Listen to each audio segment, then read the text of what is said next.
2020년 5월 16일 토요일 GBS 3기를 시작하겠습니다. 자, 오늘은 어떻게 설명을 해야 되나? 본문을 안 들어갑니다. 그래서 오늘은 그냥 서론이에요. 서론. 오늘은 서론이고 여러분들이 그 생각지도 못한 기상천외한 게 이제 첫 화면에 나올 겁니다. 예, 첫 시간부터 기상천외한 것들이 나올 테니까 한번 기대해 주시고 하면 좋겠습니다. 참고로 요 사진은 1기 때입니다. 예, 그래서 제가 이러고 있고, 예, 2기는 안타깝게도 고기만 먹고 사진을 못 찍었어요. 안 찍었나? 그때 안 찍었어요. 그래서 결국 타이밍을 놓쳤고 그냥 어쩔 수 없다. 지나가자. 그 바베큐인지 뭔지 먹었잖아요, 우리가. 예.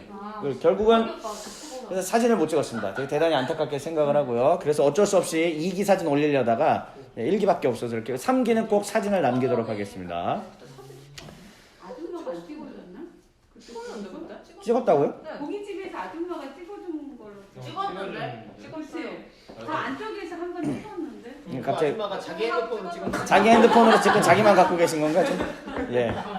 진짜 귀엽다. 자, 이제 우리가 코로나 때문에 우여곡절 끝에 어쨌든 지금 5월 중순에 돼서야 시작을 했어요. 원래 고린도전서 시작한다고 했었는데 이제 시작을 했습니다. 근데도 재밌게 잘하면 돼요. 그래서 원래 12주인데 제가 줄이려고요. 줄여서 한 7번? 그렇지. 예. 7번 아니면 8번? 뭐 그 정도 수준으로 딱 하려고 합니다. 참고로 이거는 이미 제가 다 진행을 해봤던 적이 있어서 이미 7강으로 다 구성을 해서 한 적이 있어요. 그래서 그대로 하려고 하고 대신 조금 부실합니다. 어쩔 수 없이 12주를 해야 될 걸 줄여서 하려면은 어쩔 수 없이 부실해질 수밖에 없고. 자, 일단은 다음 화면을 보도록 하겠습니다. 그나저나 이거 좀 괜찮지 않아요? 네. 마크 같은 거? 네. 좀 전에 만들었습니다. 네. 마크는 뭐야 근데? 그냥 우리 뭐 길벗 뉴스라고 써놨어요 제가.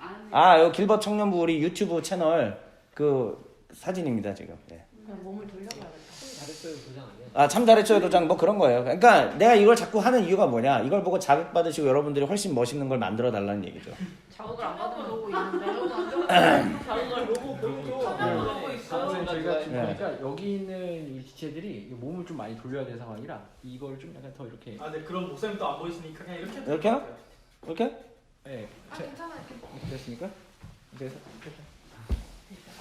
목사님 이때랑 또 다르다. 자, 이렇게 이 정도 목사님 보이십니까? 네. 제가 지금 학업을 하느라고 많이 목사님 몸이 망가졌어요 지금. 와. 그 좀만 이렇게 될 것 같은데? 이렇게. 네.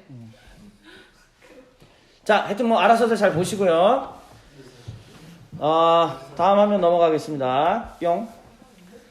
자, 보시면은 이게 제가 대략 이런 식으로 하려고 하는데 왜냐면은 고린도전서 자체가 이렇게 짜여 있어요. 그렇기 때문에 원래 시간을 더 늘리면 뭐 한도 끝도 없이 늘릴 수도 있고 줄이면 이렇게 최소한으로 이렇게 줄일 수 있습니다. 그래서 고린도전서는 서론, 결론, 그 다음에 그 사이에 본론 5개. 네, 쉽죠? 서론, 그 다음 결론, 본론 5개. 이렇게 되어 있습니다. 그러면은 오늘 제가 하려고 하는 거는 고린도전서 서론입니다. 배경, 그 다음에 사도행전에 있었던 바울의 전도 여행들, 그런 거 큰 그림들을 좀 같이 그리고 이해를 하는 게 좋겠다 생각이 돼서 그러려고 하고 있고요.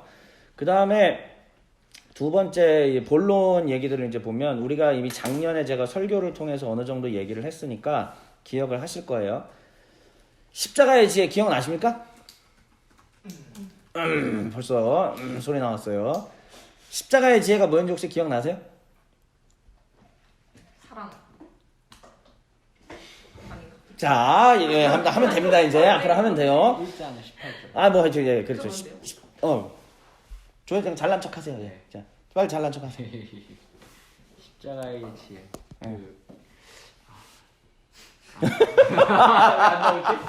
그 1장 18절이 예. 자, 됐습니다. 예, 넘어가서요. 그 다음에, 두 번째가 시대정신은 기억나요? 시대정신? 시대정신과 슬로건 기억나죠? 슬로건. 그렇죠. 예, 그것만 기억나면 대성공입니다. 예, 그렇죠. 그것만 기억나면 대성공이에요. 자, 이게 그러면 조금 더 이게 몇 차 운동이 있었던 때라고 그랬죠? 몇 차 제 몇 차 운동. 보통 세계사를 해도 그런 건 안 배우니까 너무 이제 짜잘한 얘기라서. 르네상스인가? 르네상스는 이제 천상 러시아 민족 개몽 비슷한. 제 2차 소피스트 운동. 아, 그렇죠. 다 들어봤죠. 오케이. 그런 얘기고요. 그 다음에 제 3주제, 제 4주제. 이게 사실 이런 제목들은요, 전부 다 그냥 제가 지은 거예요. 그러니까 이 제목 자체를 다 제가 지은 거예요. 그 무슨 얘기냐면은, 이렇게 구성돼 있는 거는 바울이 구성을 하긴 한 건데, 이거를 학자들이 이름을 다 이렇게 본인의 생각대로 붙이시는데, 저는 가급적이면 단어들이 그 반복되게 있습니다. 예를 들어서 권리포기 1, 권리포기 2 이렇게 하는 이유가 외우기 쉽게. 그렇게 해놓고 나머지 세부적인 거는 그때그때 성경을 또 보고 또 보면 이제 잡히니까. 그래서 일단은 기억하기 쉽게 하는 거예요. 1주제는 십자가지혜, 2주제는 시대정신과 슬로건, 그 다음 권리포기. 그 다음 고린도전서의 하이라이트라고 부를 수 있는 15장. 이 고린도전서 15장은 아주 유명한 장이죠. 부활.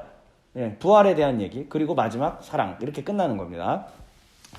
자, 뭐 요거는 이제 이 자료들은요, 어차피 우리가 영상으로도 남고 하니까 여러분들 언제든지 복습을 하실 수 있어요. 댓글 같은 거 달아도 좋고, 이제. 자, 그렇습니다. 그러면 이제 들어가면서 본격적으로. 자, 들어오세요. 자, 여기, 요 자리. 예. 왜 그러세요, 지금? 자, 여기. 오늘 빨간색 지금 맞췄잖아요. 이제 자리 맞췄잖아요, 빨간색으로 지금. 예. 자, 여기까지 강의 순서고요. 이제 본격적으로 출발을 하겠습니다. 자, 1. GBS 3기에 참석한 모든 분들과 정답게 인사합시다. 빨리 인사하세요. 자, 빨리 이제 인사하세요. 예. 샬롬. 예. 샬롬. 예. 정말 칙칙하네요. 예. 아, 진짜 교회 오빠. 예. 자, 두 번째 한번 이야기해 보겠습니다. 어떤 마음으로 이곳에 오셨나요? 이거 아이스 브레이킹. 아이스 브레이킹이에요. 예, 어떤 마음으로 이곳에 오셨나요? 진짜 웃겨도 해봅시다 한번. 자, 그냥 짧게 한 명씩 이렇게 어떤 마음으로 왔는지, 이렇게 조 회장님부터 이렇게 얘기하시죠. 예. 저부터인가요? 네. 그 제한 시간 있죠? 예. 네, 짧게. 1분. 당신은 짧아야 돼. 당신은 무조건 짧아야 돼. 예. 저희 기대하는 마음으로 왔습니다. 네네. 오. 뭐라고요? 그게 다예요? 퀴즈입니다. 아, 오, 웬일이야, 조 회장이. 네네. 제가 사실 앞에 거 페이크고요, 이렇게. 끝나기 아니었어요? 사실 기대하는 마음으로 왔습니다. 네, 반갑습니다, 여러분. 아니, 그래도 오랜만에 오픈됐는데 한번 회장으로서 뭐 할 말이 있지 않아요? 그래도 그 정도까지만 딱 하세요. 너무 길게는 말고. 이제 환영사 이런 거 한번 해주셔야죠. 저는 사실 아까 정말 되게 사모함이 있었고요. 왜냐면 우리 청년부가 이 GBS를 하면서 한 번 거쳐나갈 때마다 굉장히 청년부가 달라지는 것들에 대한 느낌이 많이 받았었어요. 되게 하나님 안에서 더 우리가 더 성장되어지는 느낌들, 되게 그런 것들이 너무 많이 있어서 되게 기뻤고, 그리고 이번에도 GBS 3기를 한다는 것 자체도 정말 우리 하나님께서 우리에게 뭔가 더 다른, 이전과는 더 다른 성장을 더 주실 것이고, 우리 청년부가 더 하나님 안에서 세워질 수 있겠다라는 그런 마음들이 있어서 되게 기대하는 마음으로 왔습니다. 수련회 참석했을 때 다른 교회 리더 같아요. 예.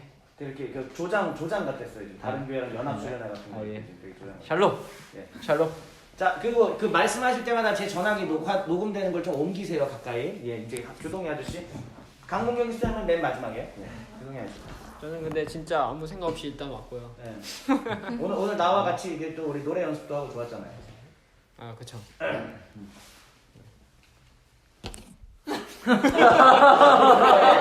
네, 좋습니다. 예. 저도 뭐 주말을 좀 더 알차게 보내보자. 나왔습니다. 가식적인데. 아닙니다. 오늘 건이 패션이 되게 멋있어요.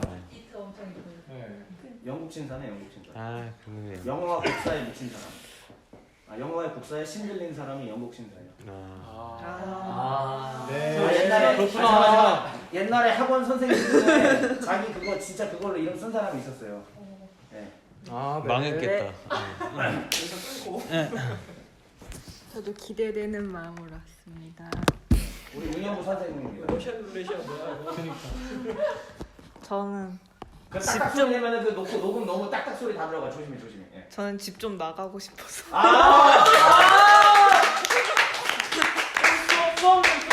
아주 진실된 와. 얘기였어요. 네, 아주 좋습니다. 김주열 이 타이밍에서 진지한 얘기 한번 이렇게. 노래. 저 아니, 저 아무 생각 없이 와서 네. 할 말이 없는데. 네. 네, 알겠습니다.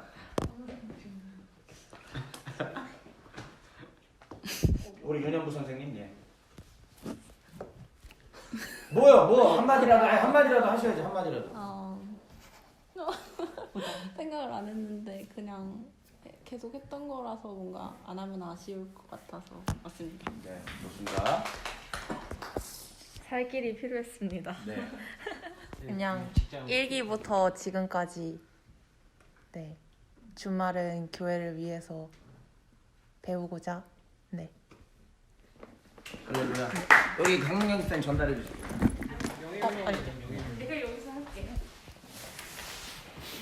전유 목사님 그 우리 청년부의 슬로건인 성경의 해석자가 해석 멋있는 말 생각하셨죠? 아니 해석 정말 그 마음으로 왔어요. 그래서 성경의 해석자가 되기 위해서 예. 어떻게 해야 해석자가 될 수 있는가? 그렇지. 아, 좋습니다. 박수. 자, 그러면은 세 번째 질문을 일단 하고 여러분들의 이야기를 좀 들어보겠습니다. 성경을 읽는 데 있어서 어려움을 주는 요소에는 무엇이 있나요? 얘기 좀 하세요. 성경적 배경. 배경, 그렇지 이제 배경. 응. 그때 쓰는 네? 막그 당시 쓰는 말속담 막 그런. 오케이. 그러니까 그 당시 어떤 그 문화죠. 그러니까 예, 언어나 뭐 등등 이런 거. 또 어려운 한국 번역. 어려운 한국 번역. 아, 좋습니다. 예. 생각 없이 오지 않아요. 모순이 뭐예요? 지혜가 중요한데 지혜도 헛되다 그러고 예. 등등. 모순은 이제 모든 것을 뚫을 수 있는 창과 모든 것을 막을 수 있는 방패. 네, 그렇습니다. 또요. 저희도 다 아는 아, 미안합니다. 잘난 척 한번 해봤어요. 예. 그런 것 같았어요. 네. 미안합니다. 또 저희가 요즘이 다 이런 시각적인 세대다 보니까 동영상 세대다 보니까 이 텍스트로 보는 거에 대한 어려움. 텍스트로 보는 어려움. 해석적 그 해석할 수 있는 능력. 네, 제 국어를 못했습니다. 여기까지.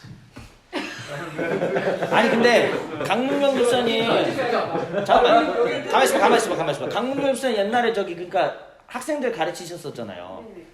그러면 그 옛날 세대하고 지금 세대하고 독해력 차이가 확실히 느껴지세요? 학생들의? 지금 아이들 가르쳐 보지는 않아서. 근데 뭐 혹시 근데 그런 차이를 좀 어떻게 느껴보신 적 있으세요? 맞아요. 지금 남홍기가 얘기했듯이 네. 글자만 읽는다는 느낌, 문맥을 이해한다는 게 아니라 네. 글자 하나하나만 읽는다는 느낌이 들어요. 확실히. 독해력이 떨어져요. 그러니까 문해력이라고 해야죠. 정확하게. 예, 문해력이 떨어지는 네. 거 같아요. 뽀로로 세대예요 혹시? 뽀로로 세대 손 들어보세요. 저희 태어났을 때 뽀로로 봤다. 아니면 피카츄? 뭐지? 이지모. 방귀대장 뿡뿡이 세대예요? 네. 잠깐만. 그러면은 그 마술이. 핸드폰으로 영상 본 게 몇 살이었어요? 핸드폰으로요? 예, 스마트폰이라는 걸 처음 줘. 그거는 중학생. 그래. 너는 초딩. 네. 중일 때 나왔어. 여기는 더 오래 되겠어. 우리 말 중일 때 나왔어. 괜찮아요. 이런 얘기 다 하세요. 다 녹음되고 있어요. 오빠도 머리 잘랐어요. 아니. 우리 말 아니 그러니까 확실히 그 이제 스마트폰 세대들 되면서 문해력이 엄청 떨어진다는 글들을 지금 많이 봤어요. 이게 현직에서 가르치시는 선생님들의 얘기를 들었어요. 문해력 이게 글은 똑같이 글을 읽어가는데 전혀 이게 뭔 소린지를 이해를 못하는 게 우리나라가 그 능력이 상당하대던데. 그러니까 그 떨어지는 능력이 상당히 우리나라가 심하대요. 한국이. 예, 그렇기 때문에 그렇죠. 이제 그거를 이게 성경을 설명해야 되는 사람의 입장에서는 앞으로도 그게 더 쉽지 않죠. 그러니까 어쩔 수 없이 시각 자료, 영상 자료를 저도 이제 써야 되는 그런 것이 있고요. 예, 네, 맞습니다. 그래서 그런 거를 또 해결해야 되는 거. 네, 좋습니다. 혹시 또 다른 얘기? 환상 뭔 소리예요, 그건? 환상 같은 거 나오면 잘 모르겠어. 뭔 소리야? 그 에스겔 같은 거요. 예, 에스겔 환상 비유가 같은 너무 거. 어려워요. 비유면 예를 들어서 어떤 뭐 예컨대 그냥 어디서든 얘기가 나오면 이게 비유인지도 모르고 읽었는데 비유라고. 그렇죠 맞아요. 예를 들면은 예수님 말씀하신 그저 선한 사마리아인 있죠. 그거 비유였던 거 아세요? 실제가 아니라 예수님께서 비유하신 거예요. 비유. 실제 있었던 사건. 부자와 나사로 같은 경우는요. 그건 실 수도가 아니에요. 그거 비유. 비유예요? 그건 거의 그러니까 이제 약간 이견이 있는데 거의 비유로 보고 있죠. 거의. 그러니까 예수님께서도 얘기하신 게 그 이 팩트 역사가 있는 거고 그다음 비유도 예수님께서 직접 하신 비유도 있어요. 그래서 우리 저 유년부 선생님들 제가 비유를 헬라어로 가르쳐 드렸지 않습니까? 뭐였죠? 팔아볼래? 그렇지. 파라볼레. 팔아볼래? 네. 너 요거 좀 갖다 팔아볼래? 이제 요거에서 실제 파라볼레입니다 발음이. 그렇죠. 지갑을 던지시면서. 그렇죠. 우리 백종현 어린이께서 요거 이제 아주 잘 외우고 계십니다. 좋아요. 지금 말씀하시는 그 모든 것들이 우리한테 성경을 이해하기에 어려움을 주고요. 자, 이제 이걸 보셔야 돼요. 그 예전에 우리의 부모님 그리고 그 위에 계셨던 우리 믿음의 선배님들께서는 사실 독해력, 문해력 자체가 필요가 없었습니다. 왜냐면 전쟁 끝나고 일제, 전쟁 다 못 배웠어요. 다 시골에서 산골에서 사셨고 그 또 이제 집안에서 한 명이라도 학교 보내면 다행이었던 거고 그렇기 때문에 그런 상황에서 이 뭐 문맥이니 비유니 뭐 아무 의미 없었어요. 근데 그때는 그래서 하나님께서 어떻게 역사하셨냐면 그냥 한 구절 가지고도 막 성령을 막 폭포수 같이 부어주셔서 변화되고 그런 역사들이 있었던 거. 그게 한국교회를 지탱해서 여기까지 왔고 어른들의 그 신앙 때문에 우리가 이만큼 성장을 했어요. 근데 사회라는 거는 발전을 하는 거고 우리나라가 어느덧 진짜 선진국 반열에 올라섰잖아요. 특히나 이번에 코로나 사태 보면서 대응하는 거 보면서 한국이 이제 선진국 반열에 들어선 거를 여러분들이 이제 절감하실 텐데 그 이야기인즉슨 단순 선진국이 아니라 우리가 교육 수준 우리가 대학 진학률이 몇 프로죠? 80%. 네, 80%입니다. 전 세계에 이런 나라는 없어요. 그러니까 전 세계가 대학 교육을 80% 받는 나라는 없어. 진짜 없어. 이건 말도 안 되는 일이고요. 그래서 앞으로는 더 줄어들 거예요. 다시 이제 정점 찍고 다시 줄어들 건데 비정상적이죠. 비정상적이. 그래서 아무튼 대부분의 사람들이 아주 고위 학문들을 공부 교육을 받았기 때문에 이제는 이런 부분들에 대한 의구심과 의문들이 드는 세대가 되셨고 그 다음에 과거에는 50대, 60대, 70대를 한 그룹으로 봤었는데 이제는 30대, 40대, 50대가 현재 지금 2020년 기준으로는 한 덩어리 세대가 됐어요. 30, 40, 50대가 같은 생각, 같은 문화, 같은 걸 이렇게 향유했다라고 보시면 돼요. 그러니까는 이제는 교회의 완전히 교회를 전체를 이끌어 가시는 세대인 40대, 50대 분들이 굉장히 고등교육을 받은 세대가 된 거죠. 그러니까 이 고등교육을 받은 세대들에게 단순히 예전처럼 믿어라 하면 안 믿어요. 물론 그 이전에는 하나님이 역사하셨지만은 지금도 하실 수 있지만 지금은 또 지금의 그릇에 맞게 하나님께서 역사하시거든요. 그러니까 배운 만큼 잘 설명하고 잘 이해하고 그런 것들 지금 여러분들이 말씀하신 것들을 잘 풀어낼 때 일단 여러분들은 다 신자들이잖아요. 비신자들에게 이거를 어필할 수가 있어요. 그런 것들을 제대로 우리가 알고 소화하고 섭취한 다음에 설명할 때 그때 비신자들한테 어필이 될 수 있죠. 물론 성령님께서 그냥 막 불가항력적으로 역사하시면 넘어옵니다. 근데 아시다시피 교회는 점점 지금 이제는 그렇지 않은 추세라는 거 느껴지잖아요.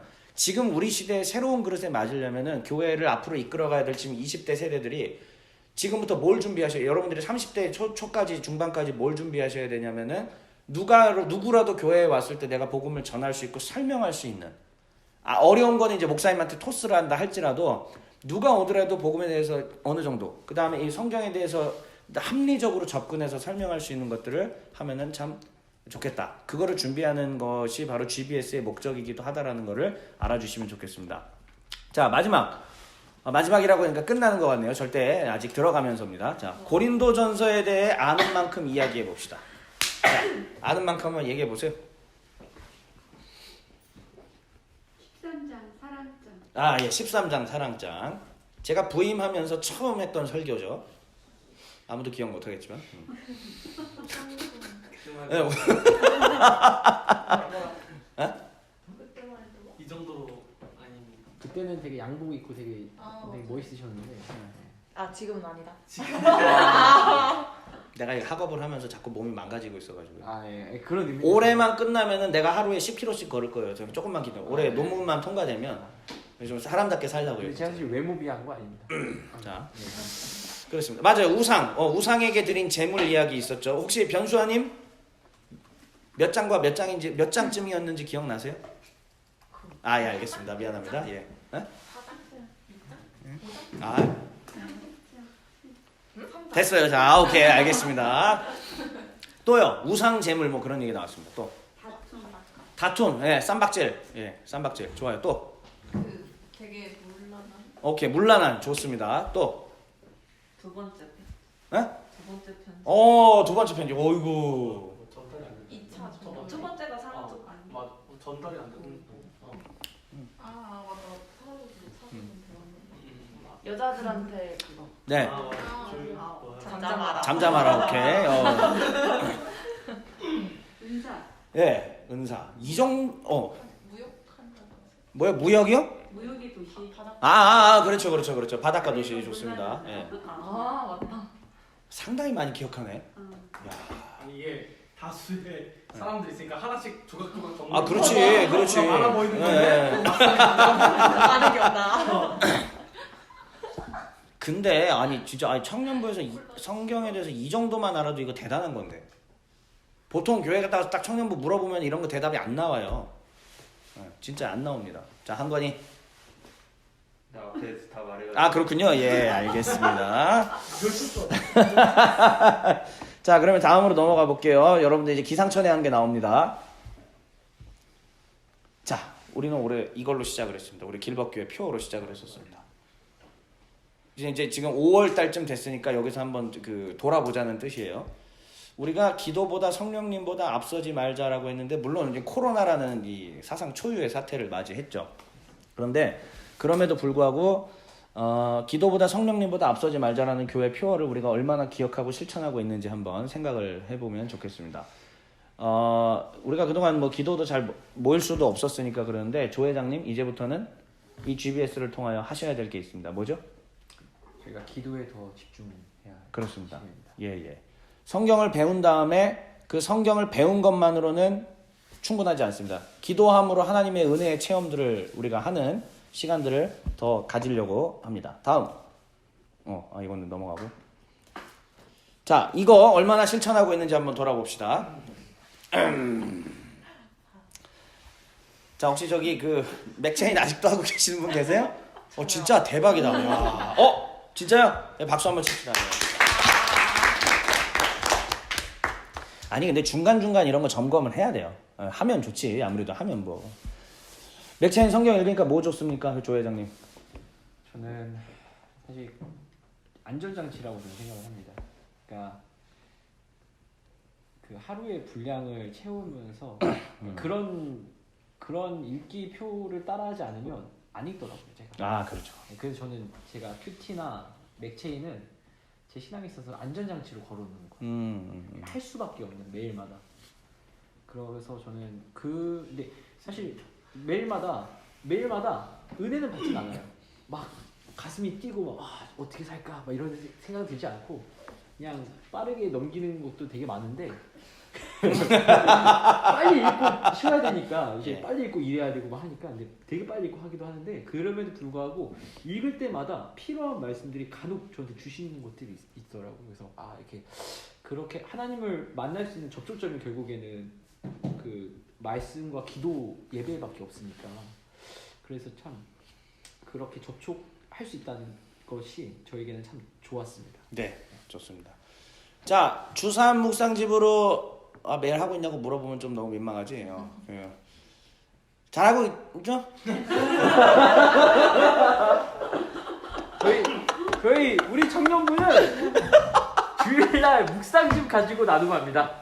그렇죠. 예. 네. 우리 청년부는 묵상하는 교회입니다. 청년부입니다. 아멘. 아멘. 일주일에 한 번 하네요. 아니, 근데 진짜 일주일에 한 번 하는 것도 대단한 거라니까. 그러니까 진짜 나는 일단은 이거를 끊이지 않고 하는 게 중요해요. 주 1회 해도 되고 주 2회 해도 되고 또 넘어질 때 괜찮다니까. 근데 끊이지 않고 계속 가는 흐름으로 만들어야 돼요. 무조건 교회가 이게 가장 베이스에 깔려야 됩니다. 그다음 성경 공부는 이거고 이제 두루 제자는 뭐 이제 못 하고 있고. 자, 기도의 부흥 뭐 요거는 지금 코로나 사태를 우리가 맞이했었기 때문에 일단 넘어가도록 하겠습니다. 자, 이게 우리 청년부 방침이었습니다. 성경의 해석자들로 살자. 자, 큐티의 생활화 전 회원의 50%.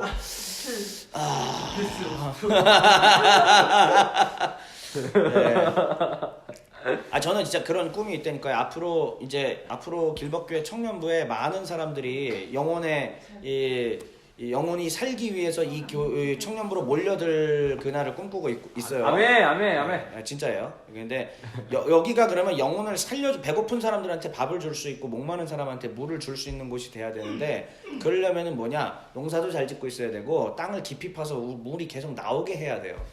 그러니까 이제 제가 하는 작업들은 뭐냐면 여러분들을 데리고 같이 농사 짓게 하는 거고 농사에 쓸 수 있는 농업 용수를 위해서 땅을 내가 계속 파들어가는 작업을 하는 거죠. 그러면 이제 거기서 샘물이 올라오면 그 샘물을 먼저 회원들이 먼저 충만히 받아 마시고 배부르고 목이 이제 축여지면 어떻게 저기 굶어 죽어가는 사람들한테 어떻게 합니까? 오라고 이쪽으로. 일로 오세요 할 거 아니에요. 우리는 넘쳐납니다. 우리는 넘쳐나니까 오세요. 그러면 많은 갈급한 사람들이 올 거라고 보고요. 여기는 뭐 이제 기존 신자도 있지만은 역시 비신자들이 전도돼서 오는 거를 그날을 굉장히 꿈꾸고 있습니다. 그런데 그걸 하기 위해서는 무조건 여기 왔을 때 여기는 뭐 하는 곳이에요? 그러면은 형제요. 우리는 무조건 성경 큐티를 하는 곳입니다. 그게 뭔데요? 그냥 시키는 대로 하면 됩니다. 이렇게 해서 전원이 다 그걸 하고 있는 모습들, 이 교회가 그걸로 활발하게 돼가고 있는 거를 무조건 셋업이 돼 있어야 돼요. 그랬을 때에 근데 일단은 전회원은 50%. 사실 지금도 굉장히 야심찬 꿈이긴 한데 됩니다. 될 거예요. 믿습니다. 그 다음에 그걸 가지고 기도하면서 자기가 하나님 앞에서 깨어지는 체험들, 그런 것들을 해야 되고, GBS는 여러분들한테 양질의 성경 교육을 제공해주는 그런 것이 되는 거고요. 그래서 제가 생각하는 청년부는 뭐였느냐? 자립적인 거예요. 애들 모임이 아니라 여기는 어른들 모임인 거야. 한 교회를 충만히 이끌어 나갈 수 있는 건실한 일꾼들을 기르는 그래서 하나의 교회를 위한 어른 세대와 아이 세대의 중간에서 잘 어우러질 수 있게 하는 교량 역할, 여기가 우리의 지금 목표고요. 큰 이변 없으면 내년도 이대로지 않을까요? 큰 이변 없으면 후년도 이대로지 않을까요? 그리고 교회가 계속 이렇게 가야죠. 사실은 뭐 바꿀 게 없이. 좋습니다. 여기까지 지금 우리가 코로나로 인해서 좀 중단됐던 것들을 다시 환기시키고자 이 말씀을 잠깐 드렸고요. 그러면 이제 본격적으로 얘기가 들어가겠습니다. 자, 고린도 서신의 왕래 과정이었었어요. 괜찮아. 둘째 편지라고 보통 책들은 나와 있어요. 보통 책들에서는 그렇게 나와 있고. 자, 그러면 보면 고린도 서신이 왕래됐던 과정들을 여러분들이 보셔야 돼요. 일단은 총 편지가 몇 개 있었다? 5개가 있었다라는 걸 기억하시고요. 이 중에 첫 번째 편지 뭐 당연히 없고, 뭐 두 번째 편지도 없어요. 몰라요. 알 수 없는 편지들이고요. 눈물의 편지 같은 경우는 설들이 있습니다. 일단 없다. 그 다음에 또 하나는 고린도 후서의 뒷부분에 붙어있는 내용이 사실은 눈물의 편지인데 갖다 붙인 거다. 이런 주장들이 있어요. 이런 주장들이 있는데 제가 취하고 있는 견해는 눈물의 편지는 사라진 걸로 보고 있습니다. 그러니까 고린도 후서 뒷부분에 있는 거는 굳이 이 눈물의 편지를 갖다 붙인 게 아니라 그냥 바울에 쭉 쓴 거다. 저는 이렇게 보는 사람이에요. 자, 그래서 일단은 오늘부터 우리가 한 7주 8주 동안 배워야 될 고린도 전서는 뭐냐면 세 번째 편지라는 얘기입니다. 자, 그러면 첫째 편지는 그러니까 둘째 편지가 제일 중요해요. 둘째 편지가 결국 뭐냐면 고린도 교인들이 바울한테 질문을 한 겁니다. 다시요. 고린도 교인들이 바울에게 질문을 한 겁니다. 그럼 바울에게 왜 질문하죠? 네? 네, 그러니까 그거는 이제 표면적인 거. 일단 가장 중요한 왜 그럼 바울한테 물어봐요 그걸? 바울이 세운 곳이에요. 네. 지금 뭐 한 거 아니죠 지금? 예. 요즘에 맨날 자꾸 하셔가지고 나 공격하는 줄 알고. 요즘에 김영진도 자꾸 나 공격하고 이렇게. 예. 자, 바울이 이 교회를 세웠기 때문이에요. 그러니까 가장 큰 권위가 있죠. 권위가 있는데도 불구하고 보시면은 네 번째 편지 같은 경우는 눈물의 편지잖아요. 눈물의 편지. 그러면은 바울이 울부짖으면서 편지를 썼다는 이유는 뭐냐면은 엄청난 갈등이 있었다는 얘기겠죠. 그럼 당연히 누구랑 갈등이 있지? 어디 사람들? 어디 사람들? 예, 고린도 교인들하고 갈등이 있는 거예요. 그러니까 바울이 자기가 세운 교회이긴 하지만 뭔가 틀어져 있다. 예, 이런 것도 배후에서 알아낼 수 있는 거죠. 다시요. 바울이 자신이 세운 교회이지만 뭔가 틀어져 있다. 예, 이런 것들을 충분히 유추해낼 수 있습니다. 그래서 고린도 전서가 끝나면 우리는 고린도 후서 배울 거잖아요. 제가 지금 바울 서신을 쭉 하려고 계획 중인 거거든요. 고린도 후서 끝나면은 또 쭉 그 순서대로 이제 이렇게 쭉 갈 거예요. 갈라디아서, 에베소서 이렇게 쭉 갈 건데 보면은 이제 이 넷째 편지, 다섯 번째 편지가 바로 이 갈등과 다툼이 어느 정도 정리된 이후에 마지막으로 우울증 걸려서 속상해서 이미 갈기갈기 찢겨진 가슴으로 바울이 쓴 편지가 고린도 후서다. 이렇게 보시면 돼요. 그래서 이게 고린도 전서 같은 경우는 아까 구조가 심플했잖아요. 서론, 결론, 가운데, 본론은 몇 주제? 예, 5주제를 진짜 주제별로 그냥 딱 설명해요. 심플해요. 근데 얘는 갈피를 종잡을 수 없어요.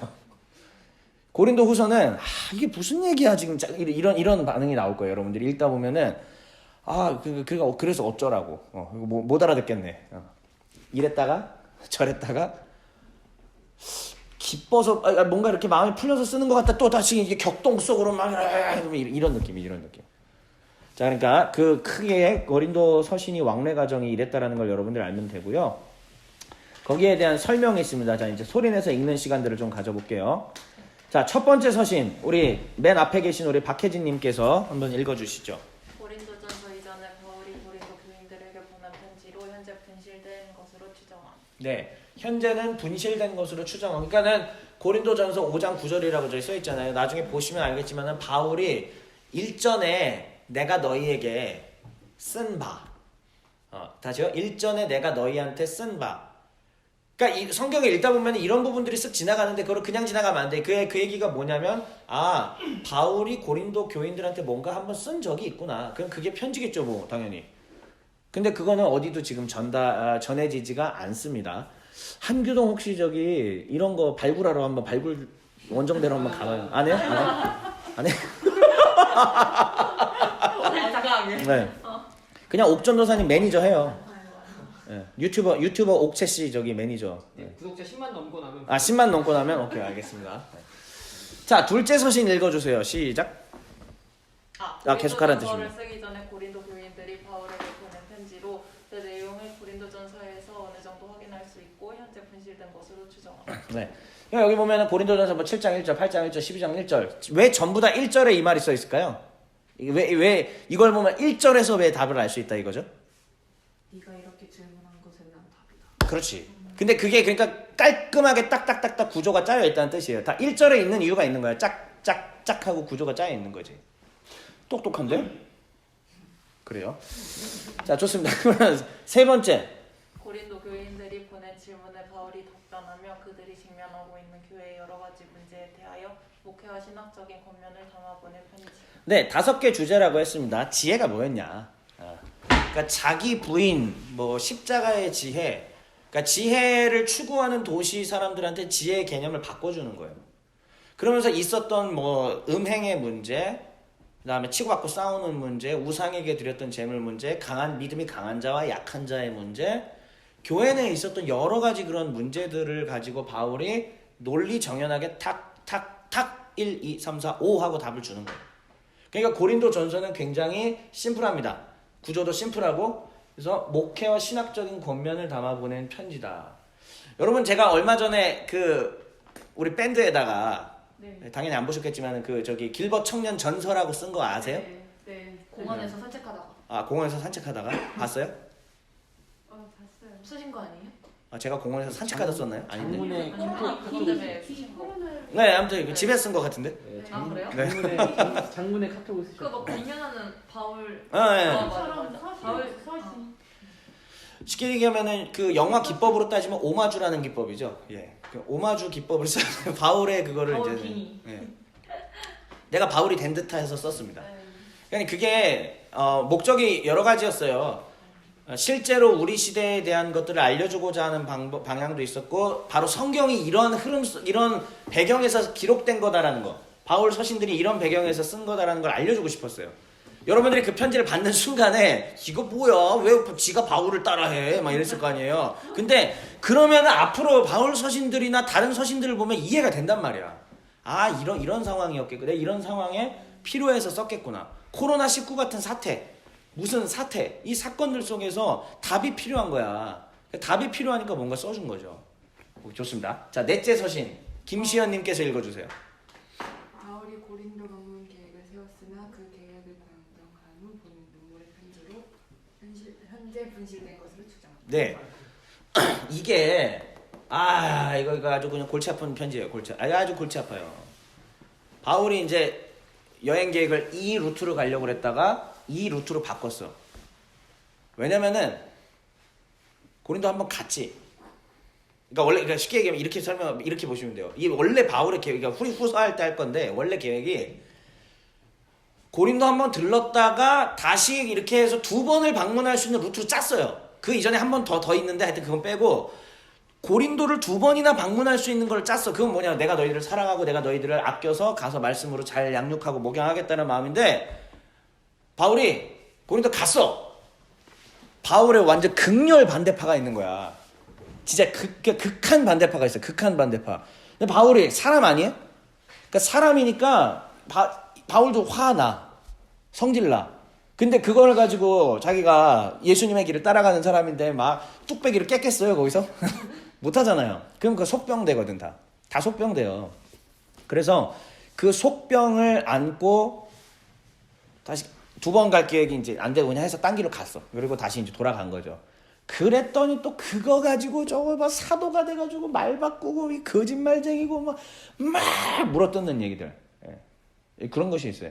저도 이제 전도사 사역할 때 진짜 아무 근거 없이 무조건적으로 물어뜯김 당한 적이 꽤 있어요. 저보다 한 살 어렸던, 이거 누가 들으시면 안 되는데, 그 자매님 같은 경우는, 혹시 들으시면 미안합니다. 그 자매님 같은 경우는, 막 내가 이렇게 재밌게, 그때도 개그를 막 쳤으니까, 그러면 했다가도 전혀 악의가 없는 말인데, 그러면 갑자기 표정이 싹 바뀌면서, 어떻게 그런 말을 할 수 있어? 막 이래, 갑자기. 누군지 기억났다. 영어 교육학. 이거 녹음되면 안 돼. 여기 잘라요. 잘라요. 진짜 잘라요. 지금 자 몇 분이냐면, 38분쯤에, 37분 마지막. 그래서 하여튼 그래요. 막 그런 것도 있었고, 그 다음에 전에 교회에서는 저 남양주에 했었는데, 이제 그분하고는 나중에 잘 됐지만은, 갑자기 어떤 한 40대, 50대쯤 되시는 남자 집사님인데, 그분이 문자가 떨러온 거야. 전도사님, 당신은 앞에서, 하나님의 이름으로 설교를 하고, 뭐 이렇게 하시는 양반인데, 입만 살았다. 왜냐? 어떻게 사역자가 새벽 기도도 안 오고 뭣도 안 하고 하면서 뭐 이런 얘기를 할 수 있느냐 이러고 온 거야. 근데 내가 기억이 정확히 안 나는데 내가 답장을 드렸나 안 드렸나 기억이 안 나. 근데 분명히 그가 얼마 안 있다가 그분으로부터 문자가 또 왔어요. 죄송합니다 이러고 갑자기 왔어. 왜 죄송을 봤더니 아니 저는 고양시에서 오시는 줄은 몰랐죠 이러면서 다 그냥 갑자기 또 보내신 거예요. 그러니까 난 그냥 가만히 있다 코베인 당한 거죠. 그냥 어떻게 그러면 내가 그걸 가지고 가가지고 조남을 네가 대신 맞아라 막 이렇게 해요? 그럴 수 없죠. 그때는 그냥 하나님 앞에서 하나님 속상합니다. 솔직히 가만히 있는데 나 고양시에서 이렇게 진짜 이렇게 오고 그러니까 서울 끼고 반대와 반대예요 완전히. 여기서 여기를 왔다 갔다 외곽순환고속도로 타고 이렇게 그렇게 했죠 사실. 근데도 불구하고 교회에서는 진짜 목사님 장로님도 엄청 고마워하고 그렇게 하신 건데도 불구하고 그렇게 반응이 나오니까 하나님 열심히 하고 있었는데 이게 뭡니까 속상합니다 이러면서 가슴이 갈기갈기 찢깁니다 얘기를 하는데 또 하나님께서 그렇게 풀어주시고 누구도 나를 위로해 주진 않아요. 사실 어떤 사람을 붙들고 얘기해도 위로도 되지가 않아요. 그냥 하나님 앞에서 울다 그러면은 이제 또 하나님께서 풀어주시고 하고 하는 거죠. 사실 바울도 그런 것들을 다 겪었다는 얘기예요. 나중에 여러분들이 신앙생활 하시다가 이제 리더들이 되셔서 하면은 자 리더들을 왜 하기 싫으냐면은 member들은 신앙이 그렇게까지 견실하지 않거든요. 교회에 오시는 분들이 또 초신자들도 있잖아요. 그럼 이 사람들이 어떻게 하냐면은 속을 박박 긁어. 그러면은 이제 싸움인 거야. 그거를 하면서 내가 견뎌내는 거지. 그러니까 리더가 된다라는 얘기는, 지도자가 된다라는 얘기는 뭐냐면은 긁고 뭘 하고 해도 내가 견뎌서 하나님과 나 사이로 이겨내는, 하나님과 나의 관계로 이겨내는 거거든요. 그래서 지도자가 되고 사역자가 된다라는 것은 바로 그겁니다. 그렇게 해가지고 다시 서로 화합하고 다시 손잡고 웃으면서 만들어내는 것이 교회가 할 일이라는 얘기죠. 자, 그럼 5번째 편지 한번 마지막으로 읽어주세요. 다시. 눈물의 편지 이후에 바울이 여행 계획 변경을 설명하고 자신의 사도 직분에 대하여 변호하는.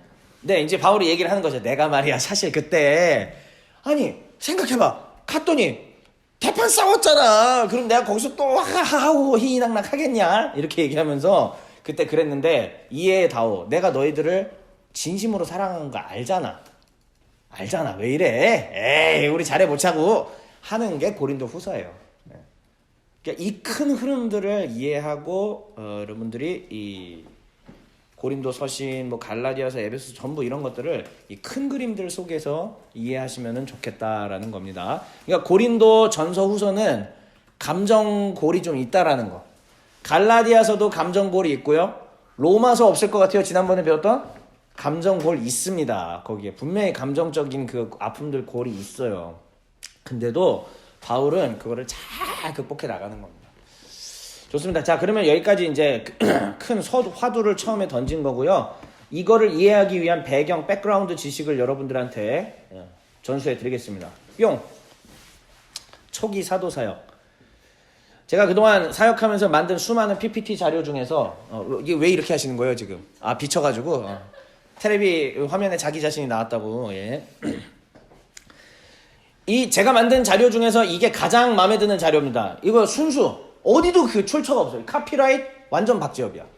이건 이제 그 어디도 없는 자료예요. 야, 난 진짜 이게 그동안 내가 만든 자료 중에 나는 이게 진짜 최고. 난 너무 자랑스러워. 난 이걸 만든 게 너무 자랑스러워요. 네. 예. 리버풀 살라 아닙니다. 예. 너무 좋아요. 여러분. 비교보세요. 참고로 비교보라고요? 예, 비교볼게요. 비교죠. 여러분, 이 자료가 사실 이 자료를 처음 본 사람들이 누군지 아십니까? 이 자료를 처음 본 사람들이 누군지 아십니까? 제가 만들고 처음 본 아니에요. GBS. 아니에요. 길벗교회 중고등부 애들이에요. 그러니까 제가 과거 동원교회 시절에 우리 김익성 목사님께서 그 이제 연합해서 뭐 좀 이제 하자고 해서 그때 겨울 수련회를 같이 했었죠. 그때 이거 보고 고세빈이, 정세혁이, 정지혁이 이런 애들이 저한테 반한 겁니다. 아 진짜 이거 보고 반한 거야 나한테. 진짜 이거 보고 애들이 뿅 갔어. 이거 보고. 참고로 그 중고등부 한 명 아이가 자기가 제일 존경하는 목사님 3분이 있는데 이상 목사님, 김익선 목사님, 박지영 목사님. 난 딱 한 번밖에 안 만나봤는데. 그쪽만 본 게 아닐까?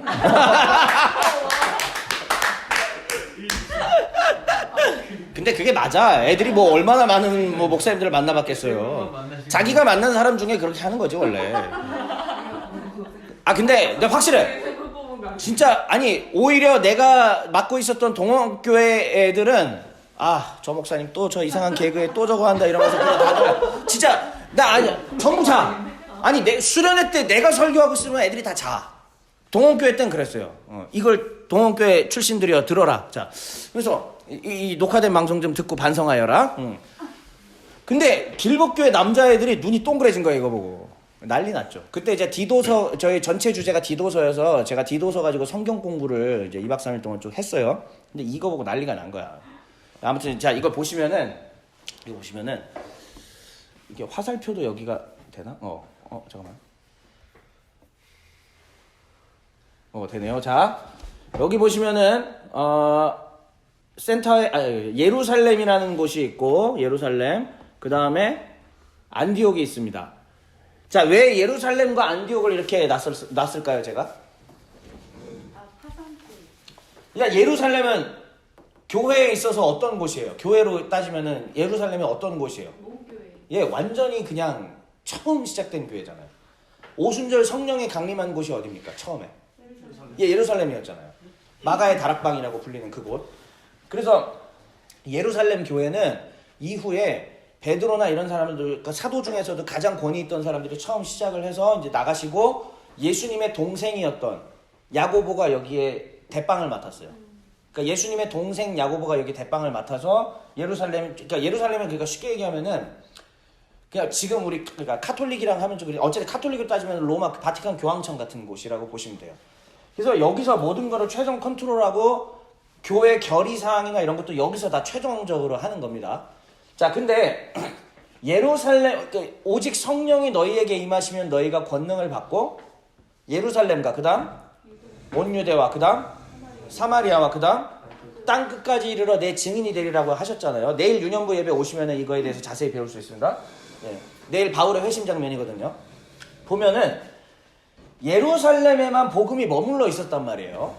이 예루살렘에 복음이 머물러 있었는데 예수께서는 분명히 하늘로 올라가시면서 뭐라고 하셨냐면 성령이 임하면은 땅끝까지 복음을 증언하게 될 거다라고 얘기를 했잖아요. 근데 계속 예루살렘에만 머물러 있어요. 그러니까 하나님께서 흩어버리게 하시려고 무슨 작전을 펼치셨느냐. 미안하지만은 스테반을 순교의 제물로 받으셨죠. 그러면서 스테반 이후에 전부 어떻게 됐다? 사도행전이. 자, 일기생들 기억해 보세요. 스테반 이후로 어떻게 됐죠?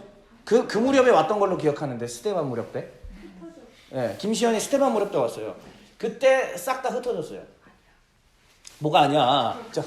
그때 안 왔어요. 미안합니다. 자, 그래서 그때 싹을 흩어졌단 말이야. 그러면서 유대 지역으로 가고 그 다음에 빌립 집사가 에디오피아의 네시한테 이사야 말씀 가르쳐 줬던 거 다 그게 범위가 이제 사마리아로 확장되는 과정들을 거기서 보여주는 거고요.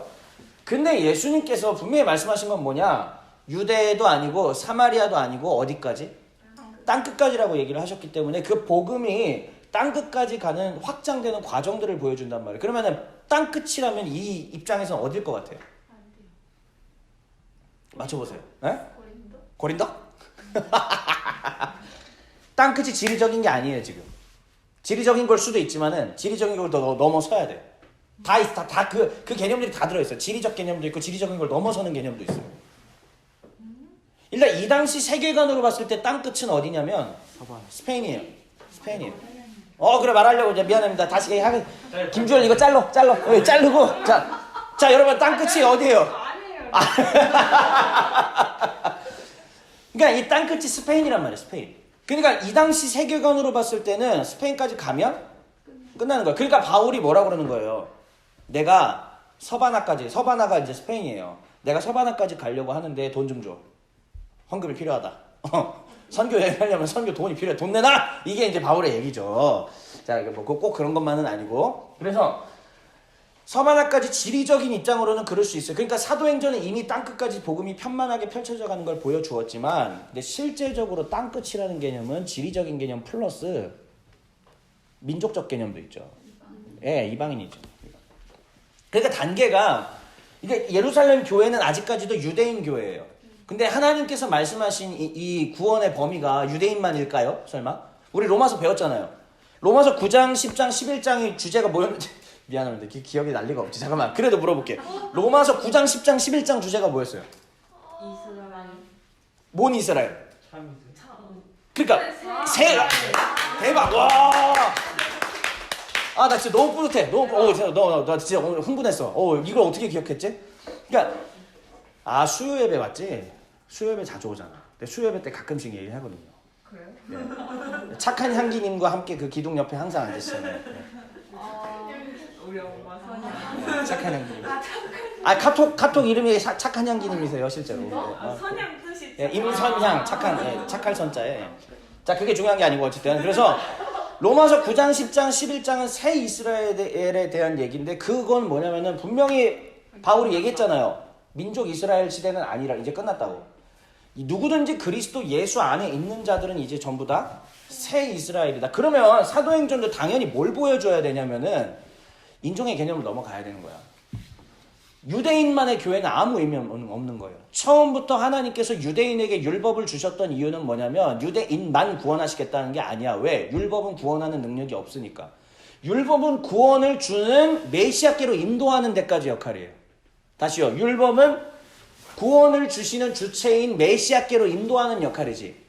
그럼 메시아께로 온 자들은 어느 인종이나 관련 없이 누구든지 메시아 예수 그리스도께로 온 자는 어떻게 된다? 예, 구원받는다. 이거 하나님의 자녀가 되는 권세를 얻게 된다는 얘기죠.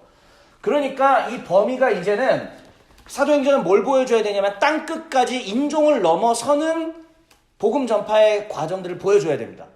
그렇기 때문에 예루살렘은 베이스 캠프라면, 본부라면, 커맨드 센터야 얘가. 그럼 얘는 뭐냐면은 멀티를 깐 거야.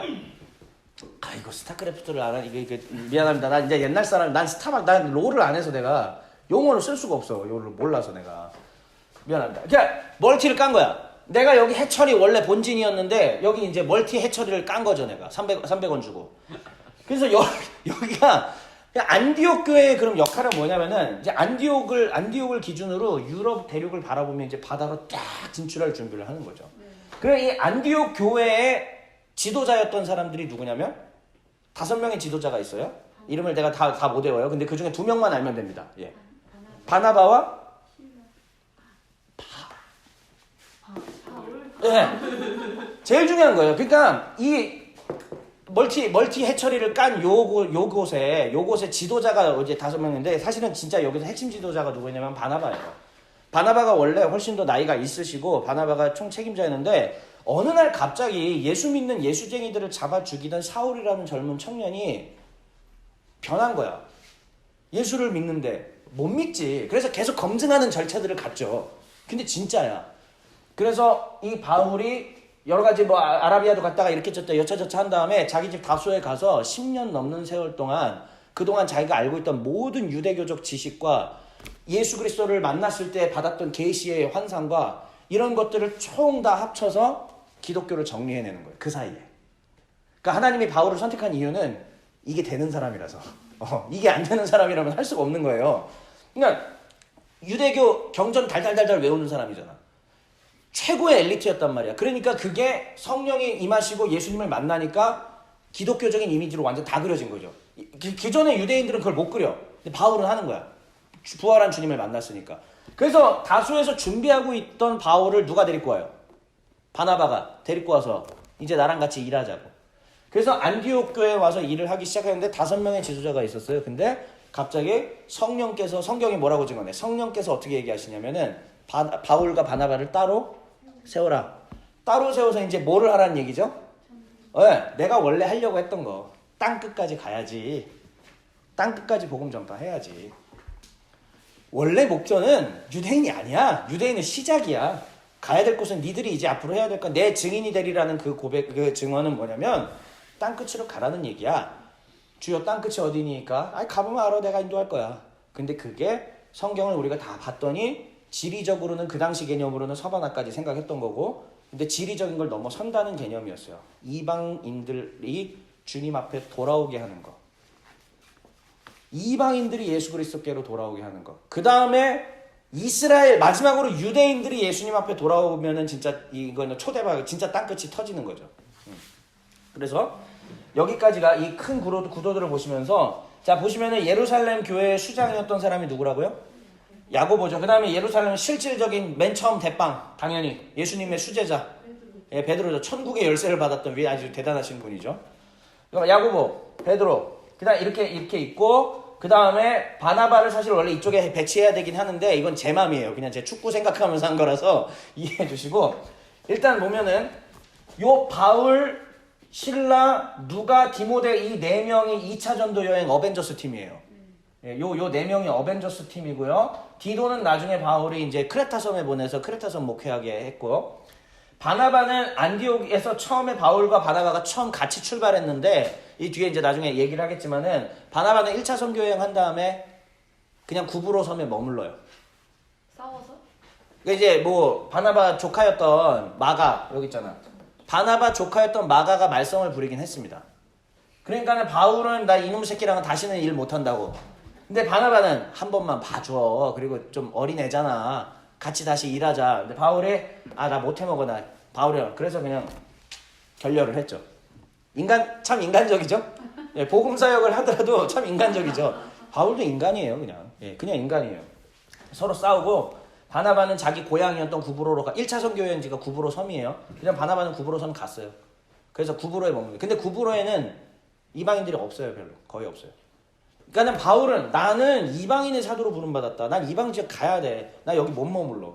그래서 결렬하고 다시 이제 바울을 가죠. 그래서 바울, 신라, 누가, 디모데를 최전방에다가 이렇게 공격형으로 제가 이렇게 배치를 해놓은 거고, 이 사람들은 이제 수비형으로 제가 수비형으로 배치를 해놓고, 왜 마가 옆에 이 오버래핑 이 노란색 선이 있느냐. 마가는 처음에 1차하고 개 망나니 짓을 하고, 아이고 침이 너무 많이 튀어. 개 망나니 짓을 하고, 내가 이게 다시 껴야 되나? 자, 미안합니다. 자, 코로나, 자, 개 망나니 짓을 하고 마가가 여기서 뒤로 빠진 거죠. 근데 나중에 바울이 죽기 직전에 뭐라고 얘기해? 마가 좀 불러달라. 근데 성경에 다 나오진 않지만 그 가운데 무슨 일이 있었을지 그 유추해보는 거 재밌지 않아요? 원수지간처럼 거의 이제 싸운 거잖아요. 근데 나중에 하는 말, 마가를 다시 불러다오. 마가는 나에게 굉장히 유익한 사람이다. 그 사이에 마가가 무슨 일이 있었을까요? 네. 뭐 그건 또 알아가는 재미가 있을 거고. 베드로랑 마가랑 왜 이렇게 해놨냐면은 이제 그 베드로 전후서 내용들 보면 이제 유추할 수 있고, 사실 로마 교회에 마가와 베드로가 갔어요. 그리고 베드로가 그래서 제1대 교황이라고 불리는 이유가 로마 교회 이제 수장처럼 여겨지거든요. 근데 그때 마가도 거기에서 같이 뭔가 활동을 했었다라는 거예요. 그러니까 마가가 나중까지 굉장히 중요한 역할을 했다라는 것을 우리가 알 수 있습니다. 자, 다음요. 바울의 전도여행. 그래서 이거 지금 설명한 거 빠르게 보면은, 자, 1차 전도여행은 어떻게 시작이 되면은, 자, 여기가 사해바다고, 그 다음에 여기가 갈릴리예요. 갈릴리에서 사해로 흘러가는 이 강의 이름은 요단강입니다. 그리고 이 바다의 이름은 큰 바다? 지중해고, 성경에서는 대해라고 부르기도 하죠. 대해라고, 그러니까 큰 바다니까. 대해라고 부르기도 하고, 우리가 이거를 지중해라고 얘기를 합니다. 그리고 여기에 예루살렘이 있고, 그 다음에 여기쯤에 이제 가이사랴라고 하는 곳이 있습니다. 여기. 나오지는 않았는데, 이쯤에 가이사랴라고, 좀 더 아래. 가이사랴라고 하는 곳이 있고요. 가이사랴는 빌라도 관저가 있던 곳이에요. 그러니까 로마에서 파견한 총독 관저가 있던 곳이고, 그리고 바울이 유배 생활을 2년 동안 했던 곳이기도 하면서 여기서 결국 배를 타고 그쪽으로 가곤 했던 것입니다. 그래서 굉장히 중요하고요. 여기가 무슨 섬이냐면 바로 구브로? 네. 구브로를 이제 우리가 오늘날에는 이제 사이프러스라고 얘기하죠. 관광지잖아요. 여기 되게 유명한 관광지잖아요. 그래서 구브로가 사이프러스 섬이고요. 여기에 보면 제가 초등학생 때인가 성경 읽다가 바보라는 단어를 보고 너무 기뻐했어요. 난 코미디를 그때부터 좋아했기 때문에 아싸 성경에 웃긴 거 나온다 이러면서 여기 바로 바보라는 지역이 있습니다. 성경 바보 진짜 바보예요. 성경 바보로 나와요. 그 다음에 여기 살람이라고 하는 곳이 있고요. 바울은 1차 선교여행을 요 안디옥에서 시작해서 구브로 섬에 갑니다. 구브로 섬에 가서 뭐 이제 설지오스 파울로스, 서기오 바울이라고 나오죠. 서기오 바울 만나고 뭐 여러 가지 이제 그 박수무당 뭐 이런 사건이 있었지만은 여긴 그렇게 중요한 게 아니고, 이제 1차 선교여행은 여기서 이렇게 올라갑니다. 버가에서 비시디아 안디옥으로 가고, 이제 이 1차 선교 여행지였던 비시디아 안디옥, 이고니온, 루스트라, 더베, 그리고 더베에서 다시 루스트라, 이고니온, 비시디아 안디옥 이렇게 해서 다시 돌아오는, 이 사이에 있었던 일이 뭐였냐면은 돌 맞아 죽을 뻔한 거. 그 다음에 이쪽 사람들이 바울이 기적을 일으키고 하니까 제우스와 헤르메스 신께서 오셨다고. 성경에 실제 나옵니다. 이 사도행전 보면은 이 바울과 바나바를 뭘로 여겨요? 제우스와 헤르메스로 여겼습니다. 그러니까 고대 그리스 신학 알죠? 다 들어봤던 이름이 아폴로, 제우스 뭐 이런 거 다 헤라클레스 다 알죠? 실제로 바울과 바나바를 제우스와 헤르메스로, 전신 헤르메스로 여겼어요. 난리가 났죠. 대단했습니다. 근데 이때 놀라운 일이 벌어졌으니 그 이방인들 중에서 예수님을 구주로 영접하는 일이 벌어져 버렸네. 드디어 땅끝까지 이르러 복음이 전파되는 첫 발이 이 1차 선교여행 때 일어난 거예요. 그러면서 여기 이렇게 지나고 다시 돌아오면서 얼마나 기뻐. 대박 터졌잖아. 이게 지금 사도행전 13장 14장 얘기예요. 대박이 터졌잖아. 너무 기쁘잖아. 그리고 나서 다시 돌아와서 본부가 어디였어요? 본부? 일단 본부. 여기는 이제 그 기지고, 기지 말고 본부. 예루살렘에 보고를 하러 가는 거예요. 뭘 보고해? 이방인이 이방인이 예수 믿기 시작했다고. 성령이 임했습니다, 그들에게. 그러니까 에이 그런 게 어딨어, 말이 돼? 아이 진짜라니까, 믿어. 그러니까 진짜인가 보다, 할렐루야. 근데 이게 왜 진짜일 수밖에 없느냐? 여기 수장이 뭐 야고보나 베드로 이런 사람들이잖아요. 수장들이 믿어줘야 되는 거 아니에요, 사실은? 수장들이 믿어줄 수밖에 없었지. 왜? 13장에 바울과 바나바가 안디옥에서 선교여행 가잖아요. 그 전에 10장에서 베드로한테 무슨 환상이 임해요? 꿈 꿨는데. 네개의 공전하지 않은 네, 네 개의 그게 귀퉁이. 정결하지 않은 짐승. 보자기에 네. 기억나요? 먹지 못할 돼지? 컴온. 컴온. 다 얘기. 불결한 동물이 먹으라 하시고 네, 그걸 먹으라 그러는데 베드로가 뭐래? 먹지 못하게 네, 먹지 못한다 그래. 먹어. 못 먹겠는데요? 먹으라니까. 오이씨. 내가 정결하게 한 거를 네가 감히 부정타하느냐. 그 메시지가 뭐였냐면은 하나님께서 이제 새 시대가 열려서 이방인을 구원하시기로 결정했는데 네가 왜 그렇게 얘기를 하느냐 이거지. 베드로는 이미 그 체험이 있기 때문에 이 말이 믿어지는 거예요. 그러니까 하나님의 일의 섬세함이 이런 겁니다. 그러니까 제가 사역을 하면서 남들이 저한테 항상 왜 이렇게 당신은 욕심이 없고 야망이 없느냐 이렇게 얘기를 하는데 그게 간단해요. 당신들은 날 몰라 아직 잘. 진짜로 야망을 성취할 만한 일들이 꽤 있었지만 난 다 걷어찼거든요, 그런 걸. 왜 그러냐면은 이런 거죠. 하나님께서 하시지 않고 내가 활동하는 것은 안 된다는 걸 알아요. 뼈저리게 알기 때문에 이거는 왁구가 맞아야 돼요. 그러니까 내가 자꾸 뭘 하려고 해가지고 안 되는 걸 알기도 하고 워낙 그런 걸 많이 경험을 해봤고 내가 내 힘으로 해보려고 했었지. 근데 그 좌절과 이런 것들을 많이 맛보다 보니까 결국은 하나님께서 친히 이 흐름들을 움직여 가실 때까지 기다리는 게 정답인 거예요. 기다리다 보면은 그냥 코너에 몰아서 갑자기 몰아쳐버리시죠. 나는 대표적으로 이게 유튜브 이거 같아요. 난 절대로 이걸 할 사람이 아니었거든요.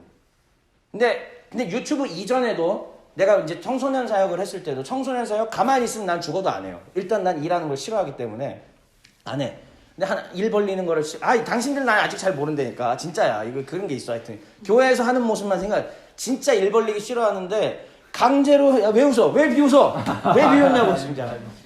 근데 하나님께서 그걸 할 수밖에 없는 상황을 만들어 가신 거죠. 그랬을 때 청소년 사역에 뛰어들었고 극심한 스트레스 가운데 이제 어쩔 수 없이 이제 늘 했죠. 근데 극심한 스트레스를 가운데 했지만은 많은 열매를 맺게 하셨죠, 그때 하나님께서. 그러니까 일하는 것도 멈추는 것도 전부 다 하나님의 손에 달려 있다라는 거를 이 전도 여행이나 이런 것들을 통해서 깨닫게 됩니다. 그래서 15장에서 바울이 예루살렘 교회에다가 보고를 하고 예루살렘 교회가 인정하게 되죠. 오케이, 그러면 이제 이방인들한테 우리 유대인의 법으로만 짐을 지우는 것은 좀 너무하다. 그래서 그걸 해결해 줄 거예요. 그래서 이제 핏째 먹지 않는 거, 뭐 등등 이제 요런 것들 할례 금지시키고 뭐 다 이런 거. 이런 거를 법을 바꿔주면서 이방인들도 예수 그리스도를 믿고 신앙생활을 할 수 있도록 만들어 주었던 겁니다. 그게 바로 1차 선교 여행의 이 큰 의미예요. 그렇게 해서 이 예루살렘 교회에다가 보고하는 것까지가 15장이고요. 16장이 바로 2차 선교 여행 되고 2차 선교 여행지는 뭐냐면 글씨가 많이 깨지네. 갔던데 다시 갔다가 드로아에 있는데 갑자기 이게 꿈을 꿨는데 환상 가운데 이쪽 대륙에 있던 사람이 들어와 웃으라고.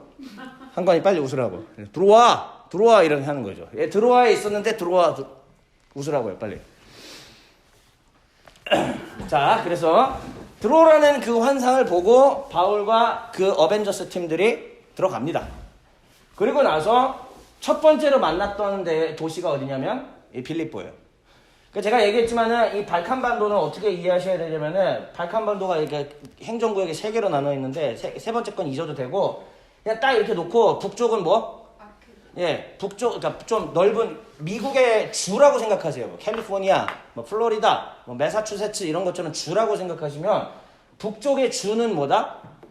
마케도니아라고 하는 주예요. 실제로 마케도니아가 있었잖아요. 여기 나라가 마세도니아가. 그다음에 아래쪽은 아카이아고 우리 성경에는 아가야라고 얘기돼요.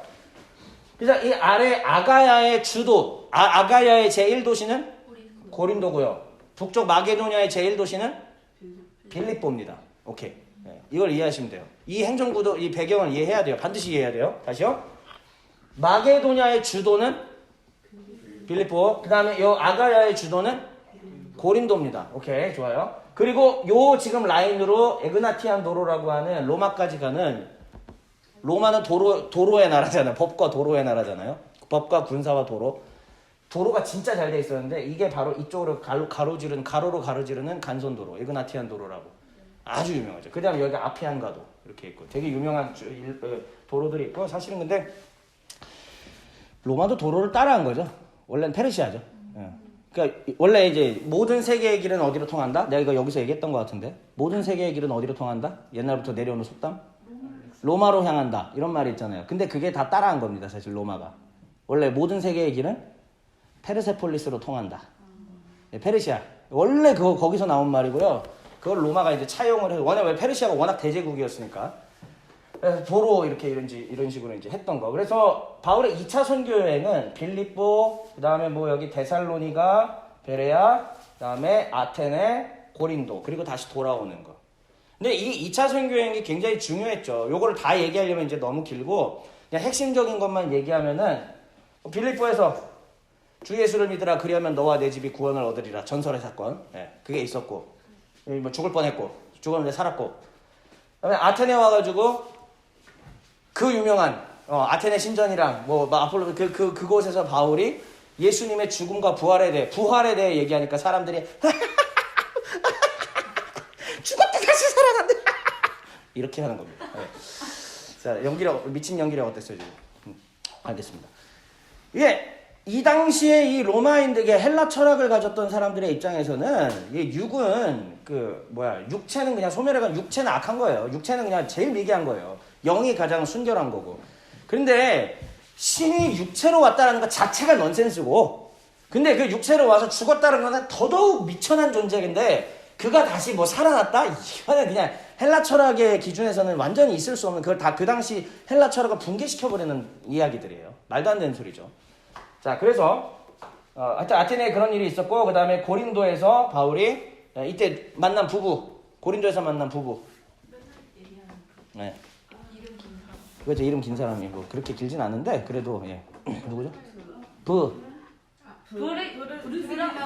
브리스길라와 예, 아굴라. 예, 맞습니다. 브리스길라와 아굴라고요. 그래, 브리스길라 아굴라를 요때 하필이면은 왜 하나님이 여기서 딱 만나게 하셨을까? 그렇지. 근데 브리스길라랑 아굴라는 원래 여기 안 살았어요. 요 시기에 바울이랑 만날 수밖에 없게끔 하나님이 역사를 주관하셨죠. 황제가 쫓아내는 거. 여봐, 여기가 이제 여기가 로마잖아요. 이 로마에서 원래 살던 유대인이에요. 근데 그때 로마에서 유대인들과 제 기억으로는 그리스인 같았는데 헬라인들 굉장한 자기들끼리 알력 다툼과 좀 싸움과 이런 게 있으니까 황제 입장에서는 골치가 아픈 거예요. 왜냐하면 적은 인구수가 아니거든요, 이들이 합쳤을 때. 근데 얘들끼리 뭐 모방이나 반란 뭐 일어나면은 골치 아프고, 황제 입장에서 이걸 어떻게 해야 돼. 그래서 승질났어. 어떻게 하는 거야? 다 나가. 전부 다 나가. 그래서 그때 클라우디오 황제 때 다 나가라는 추방령을 내리죠. 추방령을 내려서 그때 유대인들이 상당수가 어디로 가냐면 다 뿔뿔이 쳐야 되는데, 그 중에 브리스길라랑 아굴라는 큰 도시로 가야 되잖아, 먹고 살려면. 일단은 우리도 지금 막 갑자기 이제 어디를 간다. 그럼 어디 가야 돼? 지방으로 간다. 부산 가고 대구 가고 광주 가고 해야 먹고 사는 거지. 그냥 시골 가서 먹고 살기 어렵잖아요. 고린도 온 거죠. 큰 도시니까. 그래서 고린도 와서 자기의 기술대로 이제 텐트 치는 일들을 하면서 장막을 짓는, 말이 이제 텐트라고 하니까 우리 자꾸 그저 산속에 있는 그저 캠핑 텐트 생각하는데 그냥 건축입니다. 건축으로 이해하시면 돼요. 건축. 그래서 이 건축을 하면서 했는데 그때 또 다른 건축가를 한 명 만난 거죠. 그게 누구다? 바울이었지. 그래서 딱 만나는데 둘 다 예수 믿고 이래 되고, 세상에 잘 됐네. 바울도 신학 박사고, 그다음에 브리스길라 여자 브리스길라도 신학 박, 거의 그 정도 수준이고, 짝짝꿍 잘 된 거지. 그래서 같이 활동을 했다라는 이야기입니다. 그 3차 여행은 갔던 데 한번 다시 갔다 돌아온 거고요. 4차 여행은 이제 로마로 바울이 가야 하는 것이었었습니다. 그래서 여기 예루살렘에 있다가 가이사랴에 있다가, 여기는 그냥 이름들이 2차 여행지 이름들이었고요. 바울은 로마로 왜 가야 하는가? 로마로 왜 가야 했을까요? 바울이 로마로 가야만 했던 이유가 있습니다. 네, 맞아요. 자, 뿅. 로마 황제 네로에게 재판받기 위해. 근데 이제 제가 누차 말씀드렸다시피 재판을 봤습니까? 못 봤습니까? 예, 고소자가 사라졌어요, 갑자기. 재판받으러 나는 황제 가이사한테 상소하겠다면 로마 시민권자였으니까 가능해. 상소권이 있어. 상소했지만은 고소자가 안 따라왔어요. 그러니까 검찰이 기소를 안 해. 그냥 끝난 거죠. 근데 바울의 원래 목적은 뭐냐면은 로마 황제 앞에 가서 뭐를 하려고 했던 거예요? 복음을 전하려. 바울은 진짜 어마어마하게 큰 뜻을 가졌던 사람입니다. 자, 그러면 지금까지 몇 분 했지? 1시간 10분 했고 현재 시각이 8시 반이죠. 예, 곧 끝냅니다. 자, 보면 이제 여기까지가 이런 사도행전적인 역사 배경이고 그러면 이제 고린도로 좁혀볼게요. 고린도서신 배경은 우리 그때 다 했던 거야. 근데 한번 다시 천천히 생각해 봅시다. 첫 번째, 바울의 회심. 바울이 이방인의 사도가 됐습니다. 사도행전 몇 장? 6장?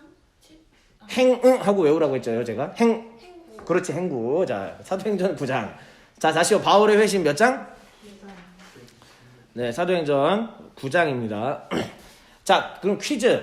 이거 뭐 맨날 우리 교사 하시는 분들이 늘 질문하시는 건데 사울과 바울의 차이가 뭐예요?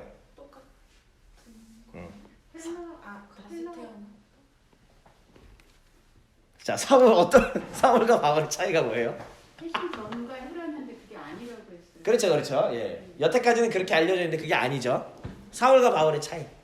히브리식 이름과 헬라식 이름. 그렇죠. 맞아요. 박수 한번 칩시다. 굉장히 표정이 난 진작부터 다 알고 있는데 아니.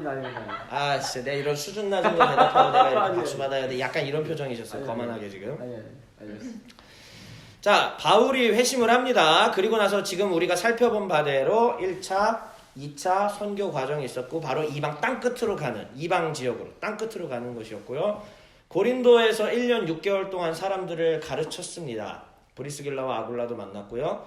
그 다음에 3차 선교 여행까지 하게 되었죠. 그러면 고린도는 어느 때 갔던 지역이냐면 몇 차 선교 여행 때? 2차. 자, 다시요. 고린도는 몇 차 때?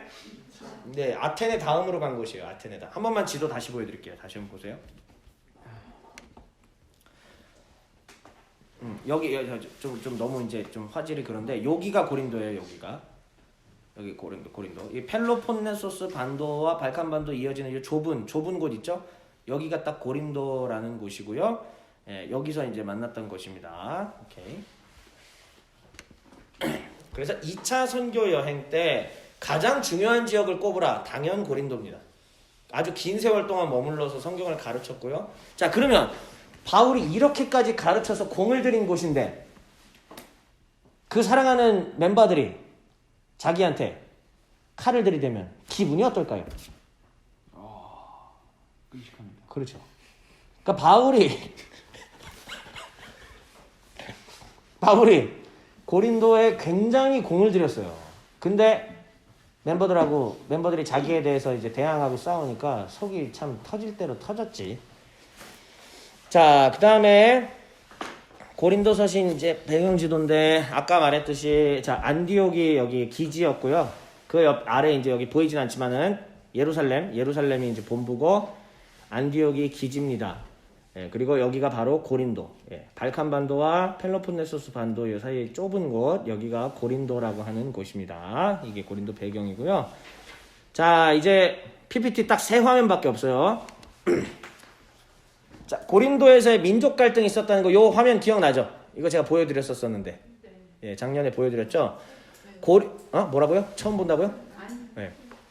한번 다시 보세요. 일부러 색깔도 금은동으로 했습니다. 제가 금은동으로. 이거 진짜요. 예, 의도적으로 금은동으로 한 거고요. 이게 바로 수저라고 보시면 됩니다. 예, 로마인은 무슨 수저? 예, 금수저고요. 그리스인은 은수저. 그다음 유대인은 똥수저입니다. 똥수저. 그러니까 로마에서 이 그리스인하고 유대인하고 서로 사이가 안 좋을 수밖에 없는 거예요, 이게. 그러니까 맨날 이러고 있으니까 어떻게? 니들 다 나가. 다 꺼져. 클라우디우스 황제가 다 꺼져. 이렇게 얘기를 한 겁니다. 그래서 이 성경을 고린도전서를 읽다 보면은 로마인과 그리스인과 유대인들 사이에 어떤 계급 차이가 있었다라는 거를 그냥 은은하게 알 수 있어요. 은은하게. 자, 그러면 바울은 무슨 인종이라고 하면 안 되지. 어느 시민? 예, 바울은 태생은 유대인이지만 로마 시민권을 갖고 있던 그 당시에는 최고의 권세죠. 로마 패스포트를 갖고 있는 거예요. 자, 그 다음에 아볼로는 어디 사람? 예, 그리스 사람이고요. 그 다음에 유대인, 베드로는 유대인이죠. 그러니까 처음에 우리 1장이나 앞부분 쪽에 봤을 때 서로 1, 2, 3장 이렇게 볼 때 파당 있고 서로 싸우고 쌈박질했던 거 아시잖아요. 그러니까 그게 왜 그러냐면은 이런 차이가 있어요. 이런 차이. 로마인이냐, 그리스인이냐, 유대인이냐. 한 자리에서 함께 예배드리는데 갈등이 있을 수밖에 없는 거고, 교회에서 대소사를 결정할 때도 아무래도 로마인이 더 입김이 셀 수도 있죠. 아니면 뭐 유대인? 모르겠어요. 그러니까 그게 서로들 갈등이 있는 거지. 어떤 갈등일지는 정확하게 알 수 있는 건 뭐 아무도 없어요. 그거는 뭐 다 유추하는 수밖에 없는데, 분명한 건 이런 계급 대립이 있었다라는 건 확실하고, 그래서 이러한 갈등들이 있었다라는 거 꼭 기억을 하면 좋겠습니다. 아직도 이거 갑자기 좀 나눔으로 가볼까? 청년부나 여러분들 교회 생활 하시면서 분파들이 보통 어떻게 갈려요? 조나문파? 조나문파 있어? 야, 이거 안 좋은 사람이네. 사실 저를 따라오는 사람은 저밖에 없어요. 임원도 저를 버렸어요. 아니 진짜 오래 여러분 이렇게 교회 생활을 했잖아요. 교회 생활 하면은 좀 특히 청년부 하면 파가 좀 나눠지지 않습니까? 제가 어른이 물어볼 거예요. 예. 굉장한 권세를 가졌어. 아니 해봐. 진짜로 싸움 벌어졌을 때 잘 생각해봐. 교회에서 싸움 벌어졌을 때. 없어요? 다들 착하게 잘 자랐네. 남자 여자. 남자 여자. 저희는 남자 여자 파가 제일 싫어요. 남자 여자 파는 도대체 이거 어떻게 화합을 시켜야 되죠? 포크 댄스라도 추게 해야 되는 건가요, 같이? 지금 많이 근데 아까 저희가 같이 저녁을 함께 하면서 무슨 말을 했냐면, 네네. 요즘에 참 많이 좋아졌다. 그랬나요? 아까 그런 얘기 했는데, 따라졌다고 하면서. 네, 지금은 좀 그나마 좀 섞어왔는다. 아. 이게 신기한 건 뭔지 아시죠? 우리 중고등부는 확연히 지금도 남자 이쪽, 여자 이쪽 이렇게. 그건 부끄러워서 그래. 그건 그냥 부끄러워서 그런 거야. 그건 그냥. 하긴 그렇죠. 얼마나 관심 있는데 막 서로 관심 있는데 그건 부끄러워서 그런 거야. 하긴 그러긴 하더라고요. 귀엽다. 네. 근데 예. 또요. 그러면 성별 말고 좀 갈린 거 없었어요? 저 때는 제가 청년부 시절일 때는 딱 확고하게 나눠졌었죠. 찬양팀파. 찬양팀은 지들끼리만 놀아. 안 섞여. 그 사람이 졌어. 그렇지. 근데 나는 이제 찬양팀이었으니까 나도 그런 문제가 있었다라는 거예요. 나도 찬양팀 활동하면서 특권 의식이 있었거든요. 우월 의식, 특권 의식. 교회에서 이거 맡아서 한다라는 그게 있다 보니까 아무래도 좀 특권 의식, 우월 의식을 가지고 이쪽끼리만 놀려고 하는 것이 있었어요. 그리고 나머지 모임에는 잘 참석 안 하려고 하고 막 약간 이렇게 하고. 그렇다고 내가 너무 나쁜 사람, 약간 내가 이게 양념 쳐서 설명하는 겁니다. 또 내가 너무 나쁜 사람은 아니었어요. 그래서 보통 찬양팀 파들 딱 있었고, 그 다음에 내가 있었던 교회는 또 저기가 있었어요. 그러니까 동아리라고는 아닌데 어쨌든 그런 식이 있었거든요. 그러면은 우리 랩 팀이 있어. 랩 팀. 랩과 댄스를 하는 팀이 있었어요. 랩. 그러면 랩과 댄스를 하는 팀은 또 랩과 댄스하는 팀끼리 딱 놀아요. 그리고 섞이지를 않아 잘. 자, 여기는 무슨 분파가 있었나요? 우리 길복교회는 무슨 분파가 있었어요? 빨리 얘기해봐. 없어요. 그만 주장. 친한 사람 안 친한 사람.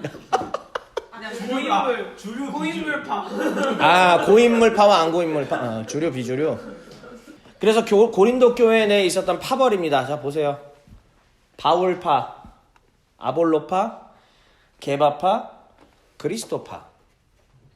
그러니까 그럼 바울파는 아까 어느 인? 무슨 인? 로마. 금수저.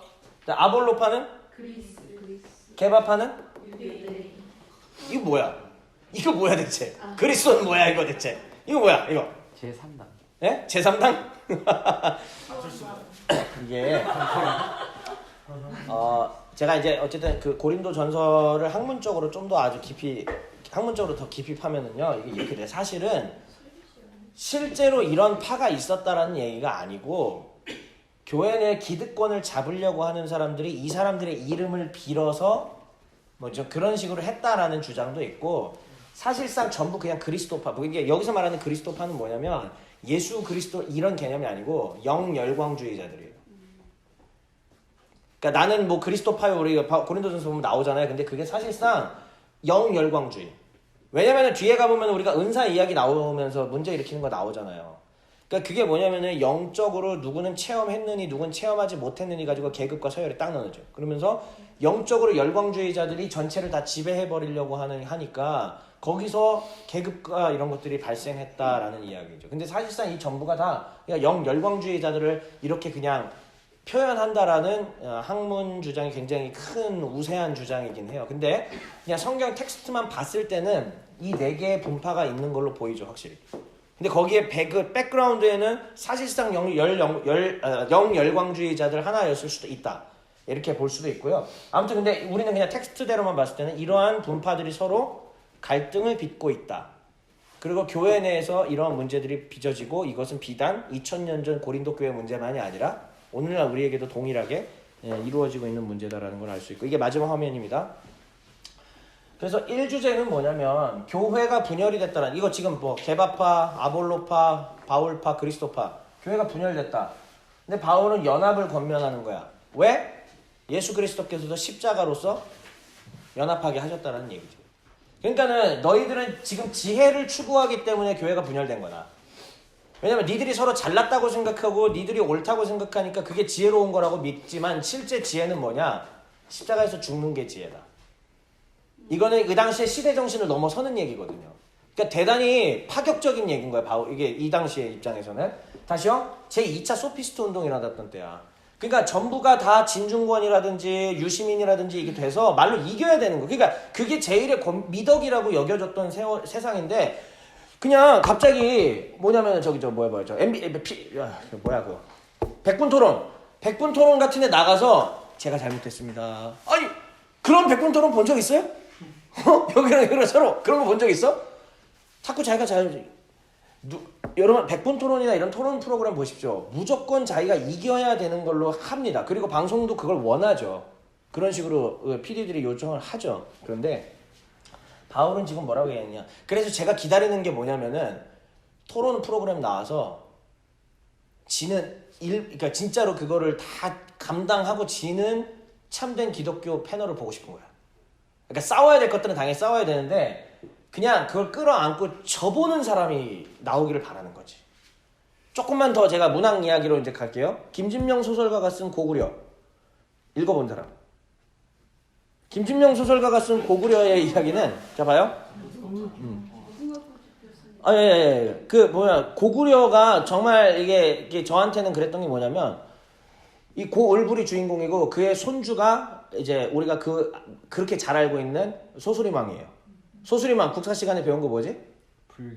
불교 뭐 율령반포 뭐 이런 거였잖아. 그러니까 나라의 기틀을 완전히 세워놓은 거죠. 근데 거기까지 스토리를 소설로 그려낸 거야.